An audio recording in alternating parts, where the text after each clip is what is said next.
Let's talk about security a little bit. You know, I talked about this Equifax hack and how it was a CVE at Struts, but it's not the only one. We saw Heartbleed.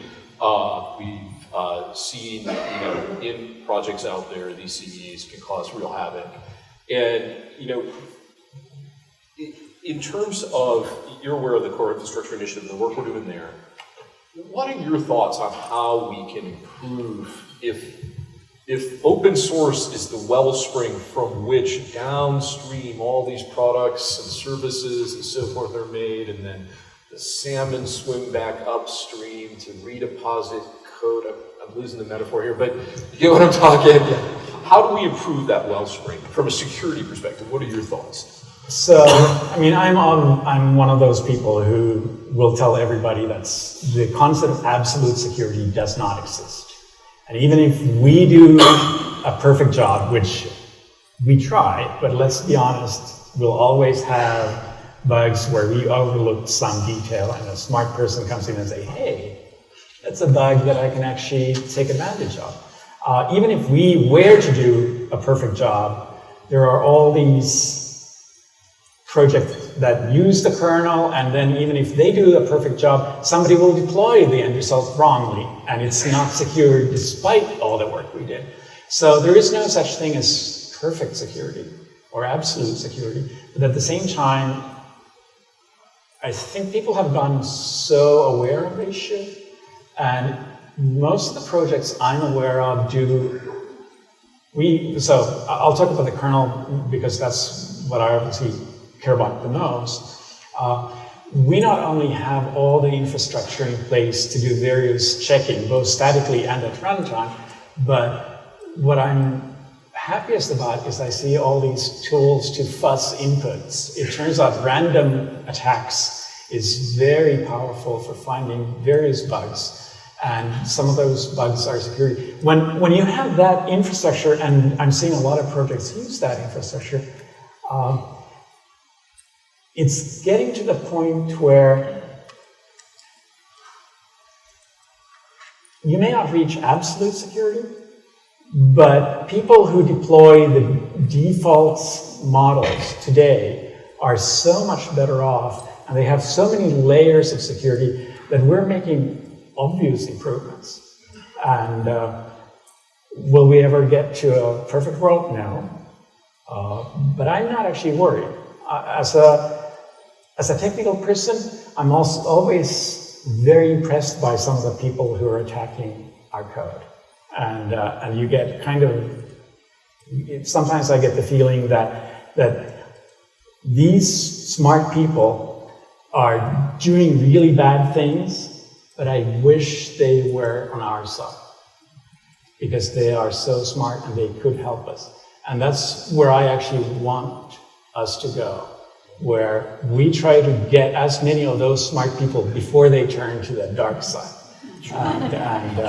and improve security that way by having a culture and having a lot of developers who care about security, and encouraging the people who are interested in security to come to us instead of attacking us. Yeah.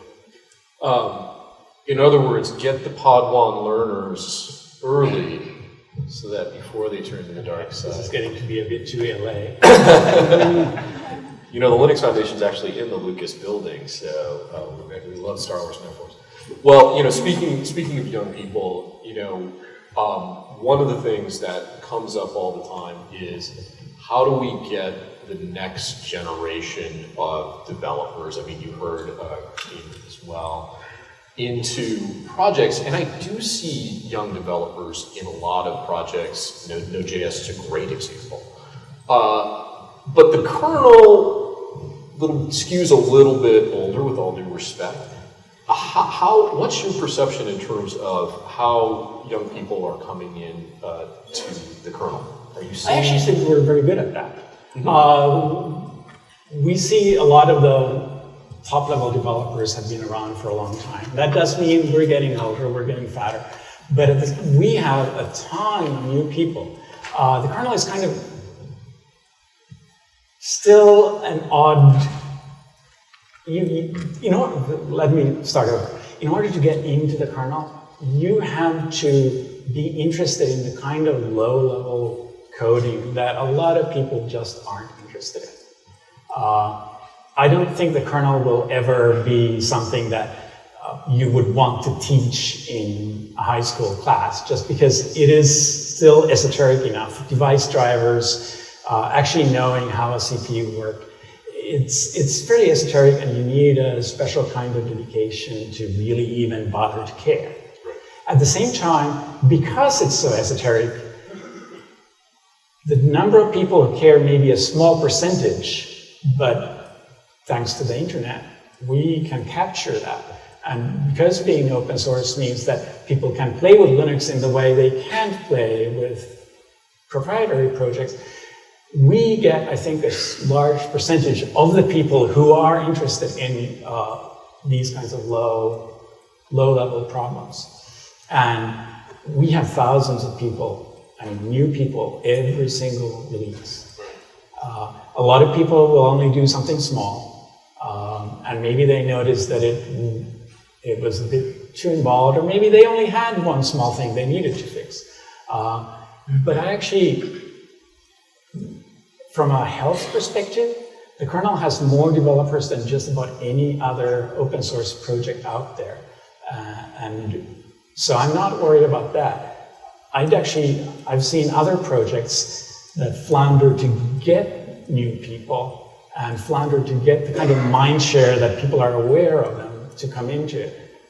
And the kernel is not in that situation. Yeah, certainly we need to help those ones if they're important to society.